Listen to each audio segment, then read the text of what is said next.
Start. Hindi के विकास में बंगाल, विशेषकर कोलकाता का योगदान बहुत ज़्यादा है। हिंदी ही भावी भारत की संपर्क भाषा होगी।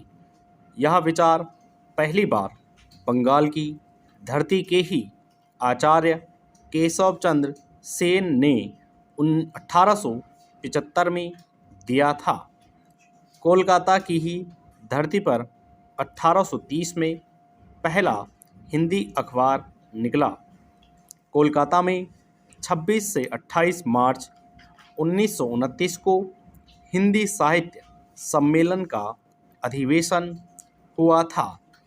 उसकी स्वागत समिति के अध्यक्ष नेताजी सुभाष चंद्र बोस ही थे, जिन्होंने हिंदी में भाषण दिया था। उन्हें पता था कि हिंदी के विकास में कोलकाता का क्या स्थान है। तब कोलकाता में करीब 5 लाख हिंदी भाषाभाषी लोग रहते थे। Next para. तब नेताजी ने बांग्ला भाषियों से हिंदी सीखने और हिंदी के प्रति कोई आग्रह न रखने को लेकर अपील भी की थी। उन्होंने महात्मा गांधी समेत हिंदी साहित्य सम्मेलन के लोगों से भी अपील की थी कि मद्रास प्रांत की तरह वे बंगाल और असम में भी हिंदी के प्रचार का प्रबंधन करें। उन्होंने कोलकाता और बंगाल में हिंदी पढ़ाने के लिए लोगों से कहा भी था। उन्हें उम्मीद थी कि इसकी वजह से सारे बंगाली छात्र हिंदी पढ़ने के लिए तैयार हो जाएंगे। उन्होंने बंगाल के छात्रों को छात्रवृत्ति देकर हिंदी का प्रचारक बनाने का भी प्रस्ताव दिया था। Next para. नेताजी उन दिनों मजदूरों के बीच भी काम कर रहे थे। तब उन्हें समझ आया कि आम बोलचाल की भाषा के बिना बुनियादी स्तर पर सहज संपर्क स्थापित नहीं किया जा सकता। उन्होंने आशा जताई थी कि यदि तन मन धन से प्रयत्न किया गया तो वह दिन दूर नहीं जब भारत स्वाधीन होगा और उसकी राष्ट्रभाषा होगी हिंदी।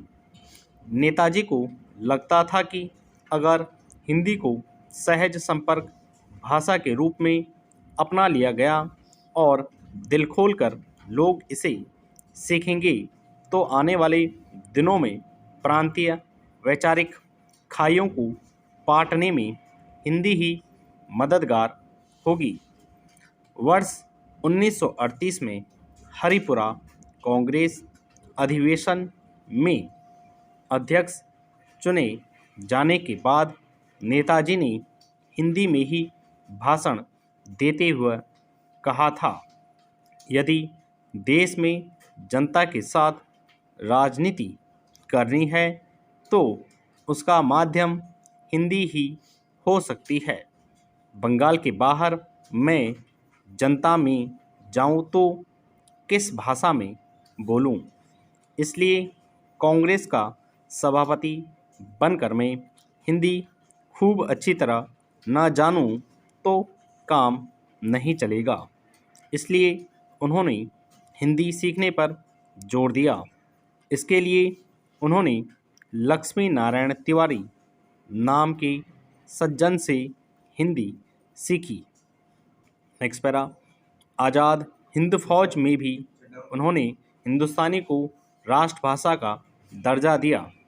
नेताजी समझते थे कि जिस देश के पास अपनी राष्ट्रभाषा नहीं होती वह खड़ा नहीं रह सकता।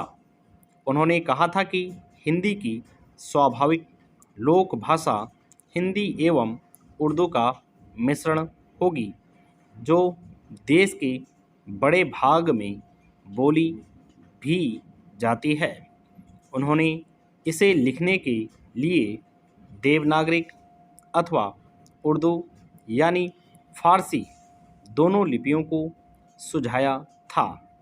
यहाँ पर वे गांधी और विनोबा से अलग विचार रखते हैं।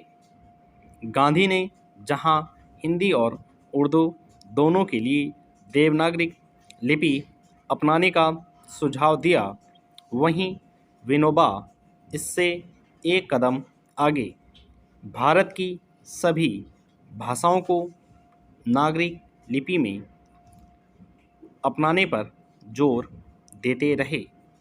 दूसरे विश्व युद्ध के दौरान आज़ाद हिंद फौज ने जापानी सेना के सहयोग से ब्रिटिश सेना पर हमला किया।